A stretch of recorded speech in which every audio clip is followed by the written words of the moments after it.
मानविकता देखाइले Rairangpur police दुर्घटना दुई आहत व्यक्ति को उद्धार कर नेले हॉस्पिटल।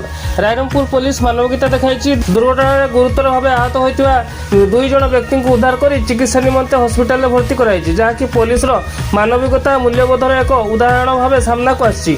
गत विलंबित राति प्राय 12:30 समय रायरंगपुर पुलिस पक्षर सब इन्स्पेक्टर शरद चंद्र दास रात्रिकालीन पेट्रोल करुवा बेले उक्त समय दुर्गा मंडप निकट में गोटे दुर्घटना दुई जन व्यक्ति अचेत अवस्था पड़ी रही जनक अवस्था अति गुरुतर थिला। इन्स्पेक्टर शरद चंद्र दास घटनास्थल अचेत थिबा उभय को उद्धार करथिले। शीघ्र चिकित्सा रायरंगपुर उपखंड चिकित्सालय भर्ती करथिले। तत्परता और मानविक कार्य जो आहत मैंने शीघ्र चिकित्सा सुविधा पाई। रायरंगपुर पुलिस को एपरी सहायता समाज उदाहरण साजिश। स्थानीय लोक मैंने एपरी कार्य को प्रशंसा करछंती। गौड़गाँ ग्राम दे जाइथिबा काला नदी में भासी जाई युवकों मृत्यु। मयूरभंज जिला कप्तिपदा थाना अधीन गौड़गाँ ग्राम में एक अघटन घटी। ग्राम निकट नदी में गाधौवा समय हठात प्रखर सुଅ आसबार भासी जाई जड़े युवकों मृत्यु घटी। निखोज मृतक जनक हेले गौड़गाँ ग्राम 19 वर्षीय सिपुन मड़ई। मिलता सूचना अनुसार सिपुन निजर सांग सहित गत शनिवार दिन काला नदी को गाधेवाक जाते। उभय नदी में गाधौवा समय उपर मुंडारे प्रबल वर्षा जो कालबंधरू पानी छड़ा जाता। हठात पानी प्रखर स्रोत माड़ी आसला। अचानक परिस्थिति सिपुन नदी बाहरी पारि नथिले एवं प्रखर नदी सुअरे भासी जाइथिले। अग्निशम बाहिनी तल मुंडरू ताकर मृतदेह उद्धार करछंती। एही घटना पर स्थानीय अंचल में गभीर शोकर छाया खेली। तेज दीर्घ 20 घंटा पर अर्थात रविवार दिन प्राय 11 घटिका समय अग्निशम बाहिनी अड्राफ टीम और पुलिस अक्रांत परिश्रम पर गाधौवा जगह मात्र 50 मीटर दूर में युवकों शव उद्धार कर। अंधारी ग्राम में हाथी उपद्रव जो 6टी परिवार घर भांगी स्थान पहुंची वास्तविक स्थिति अनुधान कले मंत्री। मयूरभंज जिला रासगोविंदपुर ब्लॉक अंतर्गत देवशल पंचायत अंधारी ग्राम में हाथी उपद्रव जो 6 गोटी परिवार घर भांगी खबर शुणी घटनास्थल में गत विलंबित मध्यरात्रि प्राय 12 घटिका समय सेठारे पहुंची वास्तविक स्थिति अनुधान कर गृह और नगर उन्नयन मंत्री डाक्टर कृष्णचंद्र महापात्र। तेज क्षतिग्रस्त परिवार गुड़ी तुरंत आवश्यक सरकारी सहायता तथा नूतन बासगृह जोगाई देवाई विभागीय अधिकारी को मंत्री महोदय निर्देश देथिबा नै सूचना मिली। मयूरभंज जिले में प्रबल वर्षा आशंका। सरकारी छुट्टी बातिल। हेडक्वार्टर न छाड़ा अधिकारी को निर्देश देले जिलापाल। भारतीय पाणीपाग विभाग पक्षर मयूरभंज जिला रेड एवं ऑरेंज वार्निंग जारी कर आसंता अगस्त 16 तारीख रु 19 तारीख पर्यंत जिले में प्रबल अति प्रबल वर्षा होवार संभावना रही। ओडिशार स्पेशल रिलीफ कमिशनर कार्यालय मिलता सूचना को आधार कर मयूरभंज जिलापाल हेमकांत सह एक जरूरीकालीन सरकारी निर्देशनामा जारी करछंती।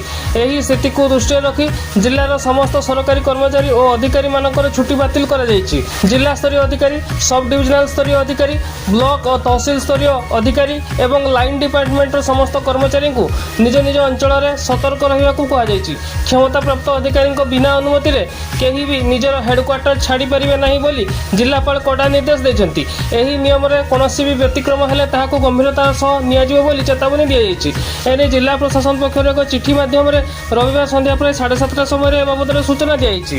मयूरभंज जिले में लघुचाप जनित वर्षा जारी। आसंता काली अर्थात सोमवार दिन सबू शिक्षानुष्ठान बंद नहीं जिलापाल निर्देश। मयूरभंज जिले में आज अर्थात रविवार दिन तमाम लघुचाप जनित वर्षा जारी रही। सहित आसंता काली पाणीपाग विभाग पक्षर जिला को रेड वार्निंग जारी कर दृष्टि रखी जिलार समस्त अंगनवाड़ी ठारू द्वादश श्रेणी पर्यंत स्कूल कॉलेज गोटे दिन छुट्टी रखापी मयूरभंज जिलापाल हेमकांत सह जिला शिक्षा अधिकारी को निर्देश देते। यही अवसर में शिक्षक शिक्षयित्री मैंने स्कूल में उपस्थित रहा सहित सरकारी निर्देश पालन करेंगे बोली रविवार संध्या प्राय 7 बाबद सूचना मिली। मधुबन स्थित चिन्मय गुरुपद आश्रम ठारे चिन्मय मिशन मयूरभंज शाखा तरफ स्वेच्छाकृत रक्तदान शिविर अनुष्ठित। प्रति वर्ष भली चलित वर्ष मध्य चिन्मय मिशन मयूरभंज शाखा पक्षर रविवार दिन प्राय 10 अपराह 4 घटिका जाए बारिपदा ठारे एक स्वेच्छाकृत रक्तदान शिविर आयोजित होती। बारिपदा सहर मधुबन स्थित चिन्मय गुरुपद आश्रम ठारे यह शिविर में मुख्य अतिथि भाव बारिपदा विधायक प्रकाश सोरेन, सम्मानित अतिथि भाव समाजसेवी नीरज कुमार पथाड़ और सोमनाथ सिंह जोगदे रक्तदाता मानक सम्मानित करते। चिन्मय मिशन संपादक अजित बेहेरा कार्यक्रम परिचालना करथिले और वरिष्ठ आईनजीवी सत्यव्रत महांती कार्यक्रम सफलता समस्त को धन्यवाद अर्पण करथिले। प्रबल वर्षा सत्वे मोट 16 जन रक्तदान करथिले। ବାରିପଦାରେ ମା ତୁଳସୀ ଫାଉଣ୍ଡେସନର ଦ୍ୱିତୀୟ ବାର୍ଷିକ ଉତ୍ସବରେ ରକ୍ତଦାନ ଶିବିର ଅନୁଷ୍ଠିତ।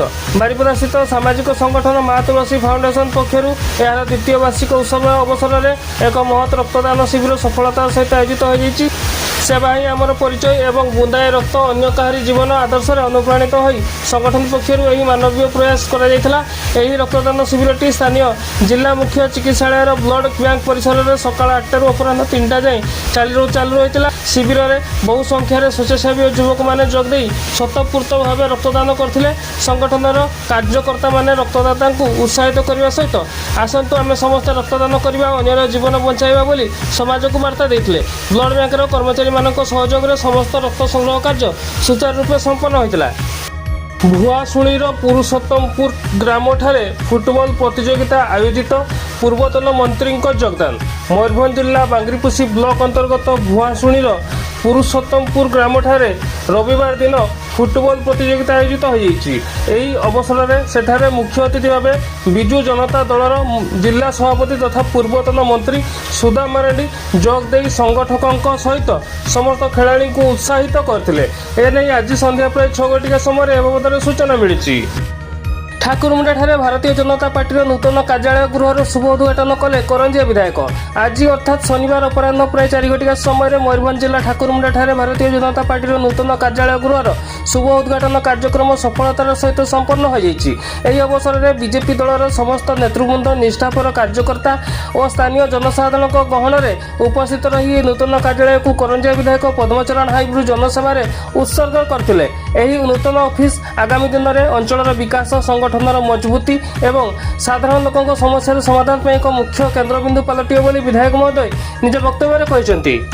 ମୟୂରଭଞ୍ଜ ଜିଲ୍ଲାରେ ଗତ 24 ଘଣ୍ଟା ମଧ୍ୟରେ ରେକର୍ଡ ହୋଇଥିବା ବର୍ଷା ସମ୍ପର୍କିତ ସୂଚନା ପ୍ରଦାନ କରାଯାଇଛି। ତେବେ ସୂଚନା ଅନୁସାରେ ମୟୂରଭଞ୍ଜ ଜିଲ୍ଲାରେ ଗତ 24 ଘଣ୍ଟା ମଧ୍ୟରେ ରେକର୍ଡ ହୋଇଥିବା ବର୍ଷା ସମ୍ପର୍କରେ ରବିବାର ଦିନ ପ୍ରାୟ 12 ଘଟିକା ସମୟରେ ଆଞ୍ଚଳିକ ପାଣିପାଗ ବିଭାଗ ଭୁବନେଶ୍ୱର ପକ୍ଷରୁ ସୂଚନା ପ୍ରଦାନ କରାଯାଇଛି। ତେବେ ସୂଚନା ଅନୁସାରେ ମୟୂରଭଞ୍ଜ ଜିଲ୍ଲାରେ ଗତ 24 ଘଣ୍ଟା ମଧ୍ୟରେ ଜିଲ୍ଲାରେ 16.5 mm ବର୍ଷା ହୋଇଥିବା ବେଳେ ଆବଶ୍ୟକତା ଠାରୁ 40% ଅଧିକ ବର୍ଷା ହୋଇଥିବା ନେଇ ରେକର୍ଡ କରାଯାଇଛି। ତେବେ ଏନେଇ ଆଞ୍ଚଳିକ ପାଣିପାଗ ବିଭାଗ ଭୁବନେଶ୍ୱର ପକ୍ଷରୁ ସୂଚନା ପ୍ରଦାନ କରାଯାଇଛି। ମୟୂରଭଞ୍ଜ ଜିଲ୍ଲାରେ ଆସନ୍ତା 18 ତାରିଖ ଯାଏଁ ବର୍ଷା ପବନ ସହ ବଜ୍ରପାତ ହେବା ନେଇ ଆଞ୍ଚଳିକ ପାଣିପାଗ ବିଭାଗ ପକ୍ଷରୁ ରେଡ୍ ୱାର୍ଣ୍ଣିଂ ଜାରି। ସୂଚନା ଅନୁସାରେ ମୟୂରଭଞ୍ଜ ଜିଲ୍ଲାରେ ଆସନ୍ତା 18 ତାରିଖ ଯାଏଁ ବର୍ଷା ପବନ ସହ ବଜ୍ରପାତ ହେବା ନେଇ ରେଡ୍ ୱାର୍ଣ୍ଣିଂ ଜାରି କରାଯାଇଛି। ଜିଲ୍ଲାରେ 20 ସେଣ୍ଟିମିଟରରୁ ଉର୍ଦ୍ଧ୍ୱ ବର୍ଷା ହେବା ସହିତ 40ରୁ 50 କିଲୋମିଟର ପ୍ରତି ଘଣ୍ଟା ପବନ ହେବା ନେଇ ପୂର୍ବାନୁମାନ କରାଯାଉଛି। ତେବେ ଏନେଇ ରବିବାର ଦିନ ପ୍ରାୟ 12:10 ସମୟରେ ଆଞ୍ଚଳିକ ପାଣିପାଗ ବିଭାଗ ଭୁବନେଶ୍ୱର ପକ୍ଷରୁ ପୂର୍ବାନୁମାନ କରି ଏହି ୱାର୍ଣ୍ଣିଂ ଜାରି କରାଯାଇଛି। ତେବେ ଏନେଇ ସମସ୍ତ ଲୋକଙ୍କୁ ସୁରକ୍ଷିତ ରହିବା ପାଇଁ ନିର୍ଦ୍ଦେଶ ରହିଥିବା ସହ ବର୍ଷା ପବନ ବଜ୍ରପାତରୁ ରକ୍ଷା ପାଇବା ପାଇଁ ନିରାପଦ ସ୍ଥାନକୁ ଯିବାକୁ ପରାମର୍ଶ ଦିଆଯାଇଛି।